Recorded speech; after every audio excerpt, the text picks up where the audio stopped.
Welcome to Living Chassidus. Together, let's live the Chassidus we learn.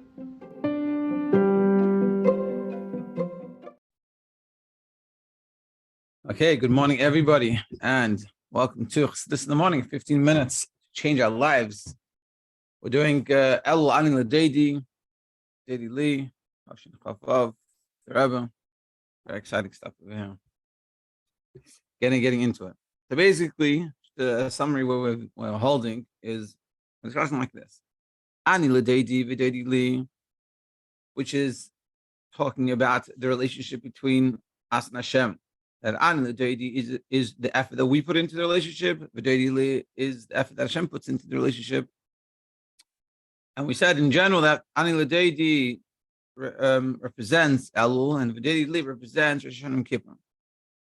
But the question is, it doesn't really fit 100% because Ani Ledodi Lee is part of the Rosh Hashanah of Elul. So we have to say that in Elul there's an aspect of Ledodi Lee. And so we said, essentially, that's the third attribute of mercy. That's this time period that Hashem's mercy and His kindness and forgiveness is being really brought out. Then the Rebbe continues on, and based off this, so in the Alter Ram he said, so if there's this revelation to attribute of mercy, then why is it not a Yom Tov? And he brings the mashal. He goes, it's because it's like there's a king in the field, and he gives this whole parable which we're going to discuss today. So we're going to go from Eis Gimel again. We didn't go so far in, we'll just go back to the beginning as a running start. Okay, Eis Gimel. Not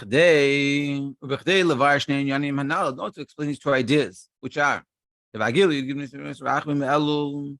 in the two ideas in the third attribute of mercy. That on one hand, one of the hand is that it's every single person receives this. Meaning, in contrast to when you're in the palace, it's not everyone. Only Chudis Segula. It's only specific people. You put in, you can't just walk into the palace whenever you want. When you're in the field, everyone can come. Even the distant people, not even in the city, in the field. It's far out. It's where the simple people live. And nevertheless, and therefore, and also on the other hand, it doesn't inspire you, doesn't arouse you. Meaning, we all get it, but it doesn't inspire us. This is these two concepts. How do we understand this? It's only a potential, and merely enables us. So the Alter Rebbe continues on the Maimer, and he explains like this: this revelation is mercy, meaning to understand this idea that on one hand we all receive it, on the other hand it doesn't inspire us. How do we understand this? It's like the king, which is still not just mercy, but is in the field, not in his palace, doesn't inspire us. So let's see. So what's the difference? What's the difference between a king in the field versus a king in his palace? There's two main ideas. One is Benegeya, the Dagas Agili, the type of revelation, the level of revelation, the quality of the revelation. Because the main revelation of the king is in his beauty, in his grandeur. When you go to the palace and he's wearing his fancy clothes and he looks very regal, like we say in davening, and your eyes should behold the king in his splendor. And that's the quality in the palace. He's like in his palace. Because gets the malchus, and he's dressed in his royal garments and he's wearing his royal crown. That's when he's in the palace. When he's in the field, he doesn't dress up like this. And so now we're going to discuss in the field is the quality. And the second point is but the main revelation of the king is in this field. Because when you can't just come in, you have to get permission. But not just need to get permission, you need to be a somebody. You can't just be a bum off the street and come to the king's palace and say, hey, I want to come visit the king. Just sign up. It doesn't work that way. Whereas when he's in the field, we're able and it's permissible to whoever wants to go. You could be a bum, and you can still see the king. And like it says in the Maimon, like in the Marshal, the Alter Rebbe, that the king receives us, all of them, the savior, Panim Yafos, with a pleasant face, and he shows to them, the king shows to them, Panim Sechakos, a laughing, is laughing or a smiling face, Lechulam to everyone. And we're going to discuss these details of this Marshal. So remember, we're saying, so we're saying like this, when the king is in the palace, it's beautiful, it's amazing, it's wild, it's like awe-inspiring, but not necessarily you're going to be able to get in, and you have to be a special person, and you have to special permission. That's when you see the king's palace. But you get the ikar revelation, the main, specialness, the splendor of the king. Whereas when he's in the field, you don't get that splendor. He's not dressed in these royal garments, but you get the king.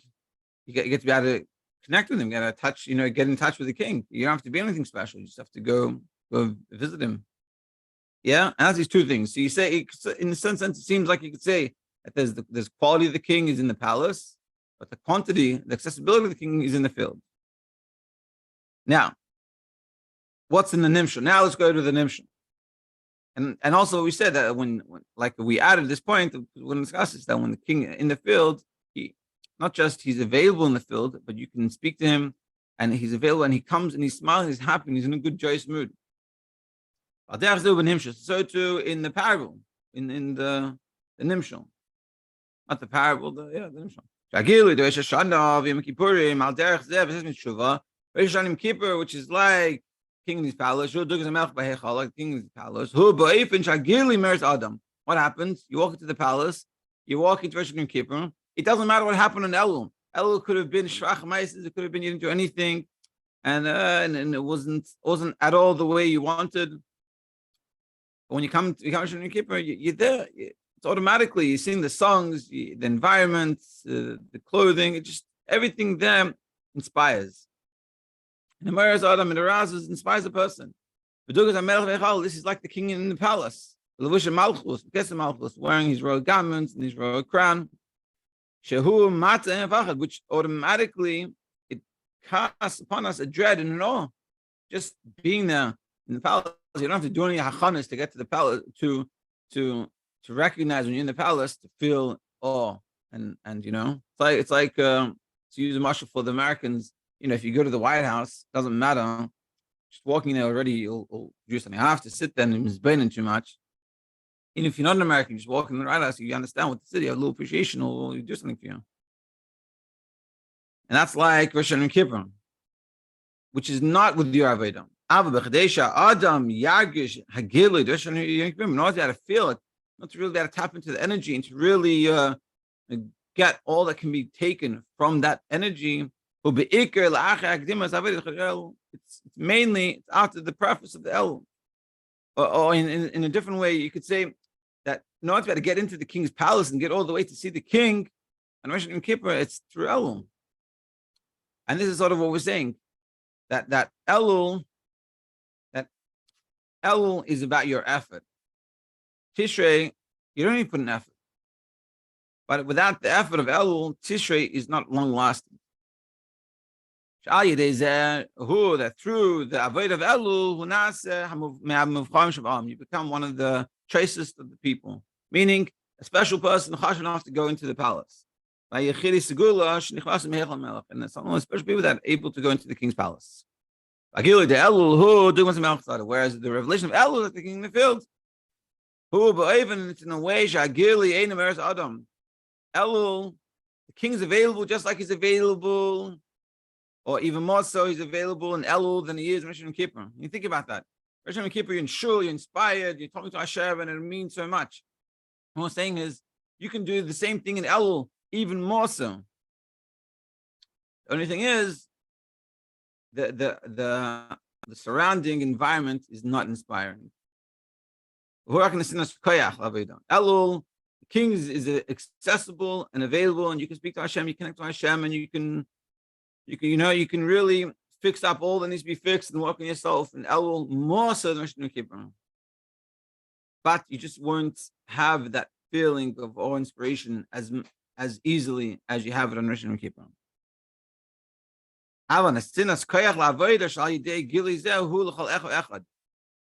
And even more, that on Elul, we all have this. There's no one that doesn't. I had a friend, he told me, I was talking about this a little bit in the beginning. He said that he knows a lot of people that became from during Elul. Well, they started getting inspired in Elul, all Elul. And he said, it's no jokes. And this is what we're saying. El has it. That El has this opportunity that we just got a chap. You can even be very far. And this is one of the things we're going to discuss in the Maimon. Be even very far. Meaning a person's going to say to himself, this is a very nice idea, and Rabbi Fatil says in his Maimon of Ani Ledodi, one of the things he talks about is that, and this is a famous part that he said, years ago I heard this, and I feel it really pulls people down. And he says, the Alter of his Maimon really talking about the people of Asada to get to the palace. You have to be a Beinani. And he said, until the Rebbe, most people didn't learn the first ois of the Maimon. They didn't learn this mashal. They didn't really think about this mashal. Because they said, it's not shaykh to me. And the Rebbe pulled it out, which means it is shaykh to us. And I think it's a very important point that and this is what the Rebbe is going to talk about, that a person is going to come and say, hey, but I know where I'm holding. And I know that Rosh Kippur is going to come. I'm not going to be there. I'm not going to be, or I'm not even in the field. As we learned in the Alter of his Maimon, we talked about what happens if you're not in the field. And that's what we're going to discuss. The person should not come and say to themselves, but I'm not shaykh to this, I'm not holding that, and it's just not me. Yeah, but everyone receives what happens on Elul. We all have this revelation is given to us, which is like the king in the field. The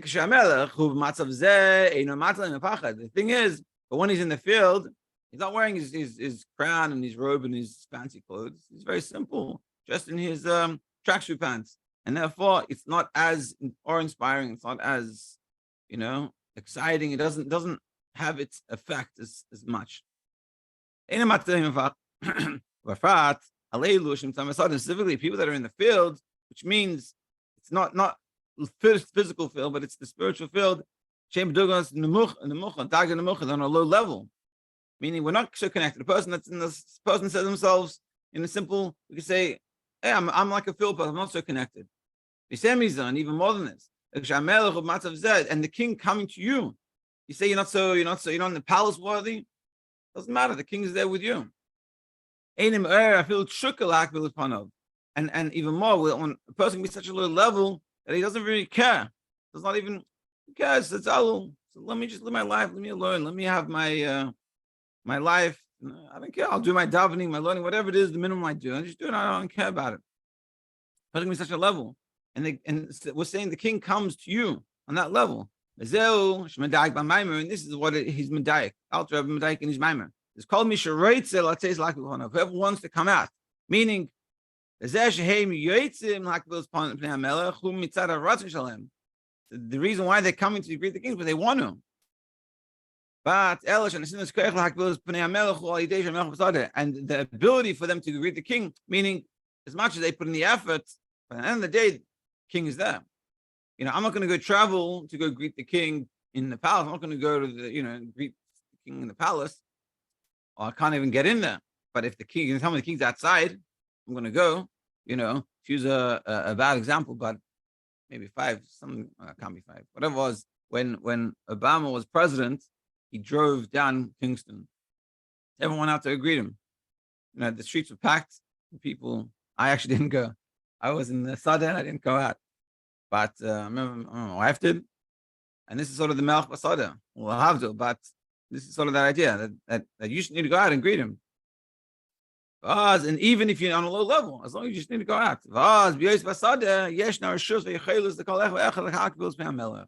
And therefore, the beauty of being in the beauty of the king in the field is that you can go greet him. You can go out and go get him. And this is sort of the mashal the Alter Rebbe is saying. And this is sort of the point the Alter Rebbe is saying. Tomorrow we're going to discuss how to dissect this mashal a little bit. But the point is, what we're saying is that in Elul, it's a special time period, and there's great revelations to be had, equal to what happens on Yom Kippur and Rosh Hashanah. It's just the way comes about is much different. But we got to appreciate that if we put in the effort now, besides the fact that your Rosh Hashanah Yom Kippur is going to be a whole different experience, and the whole year is going to be a different experience. But it's ours. That everything that we do, we get full credit for. And this is sort of the discussion over here. Because in Rosh Hashanah Yom Kippur, it's not full credit. You just the time period. And that's why you can get inspired in Rosh Hashanah Yom Kippur, but the days after it goes back to normal. Whereas the true change happens in Elul. But if we have a true change in Elul, that causes the Rosh Hashanah Yom Kippur to have its proper effect, which will have the rest of the year's proper effect. And true change doesn't mean crazy ideas of totally different things. It means simple little things that we analyze within ourselves that we could be doing better, we should be doing better, and we can do better. We just forgot about it, or we spaced out. So get back on the bandwagon with the things that we should. To be continued, place Daled tomorrow. Everyone should have an amazing day and enjoy your Elul.